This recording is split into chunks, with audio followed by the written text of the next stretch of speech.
തോട്ടം മേഖലയിൽ നിന്നും ആദിവാസി ഇടങ്ങളിൽ നിന്നുമൊക്കെ ദിവസവും നൂറുകണക്കിന് ആളുകൾ എത്തുന്ന ആശുപത്രിയാണ് അടിമാലി താലൂക്ക് ആശുപത്രി. അടിസ്ഥാന സൗകര്യ വർധനവിന്റെ ഭാഗമായി പുതിയ കെട്ടിടങ്ങൾ ഉയരുന്നുണ്ട്. വൈകാതെ എല്ലാം ശരിയാകുമെന്നാണ് ബന്ധപ്പെട്ടവരുടെ വാദം. എന്നാൽ ആശുപത്രിയിലെ നിലവിലെ സ്ഥിതി രോഗികളെ വല്ലാണ്ട് വലയ്ക്കുന്നതാണ്.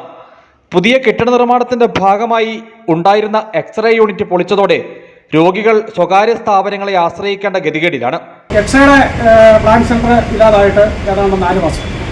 അതിന് ഒരു ചെറിയ സൗകര്യം മുൻകൂട്ടി കണ്ടുകൊണ്ട് അത് പൊളിച്ചു മാറ്റുകയായിരുന്നെങ്കിൽ ഈ രോഗികൾക്ക് ഇത്രയും കഷ്ടപ്പെടുന്ന ഒരവസ്ഥ വരികയില്ലായിരുന്നു. അതുപോലെ തന്നെ ഹോസ്പിറ്റലിലെ ഡോക്ടർമാരെ അനാസ്ഥ എന്ന് പറയാൻ പറ്റില്ല, എണ്ണക്കുറവ് ഉണ്ടെന്നാണ് പറയുന്നത്. പരിക്ലിനിക്ക് ഏകദേശം 2 ആഴ്ച ആയി ശക്തമായ മഴ മൂലം കഷ്ടപ്പെടുന്ന രോഗികൾക്ക് 2 or 3 ഡോക്ടർമാരുടെ ചികിത്സകൾ മാത്രം ഇത്ര ജനങ്ങൾ 1500ഓളം രോഗികളാണ് നമ്മുടെ ഹോസ്പിറ്റലിൽ വന്നു പോകുന്നത്. ദിവസവും നൂറുകണക്കിന് ആളുകൾ ചികിത്സ തേടുന്ന ആശുപത്രിയിൽ ജീവനക്കാരുടെ കുറവ് ഇപ്പോഴും പ്രതിസന്ധിയായി തുടരുന്നു.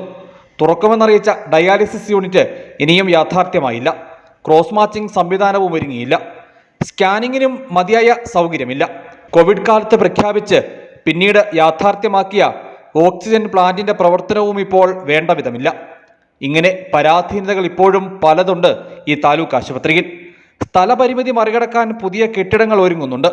അതിനൊപ്പം രോഗികൾക്ക് ആശ്വാസകരമാകേണ്ടുന്ന ഇക്കാര്യങ്ങളിൽ കൂടി പ്രശ്നപരിഹാരം ഉണ്ടാകണമെന്നാണ് ആവശ്യം. News bureau, Adimali.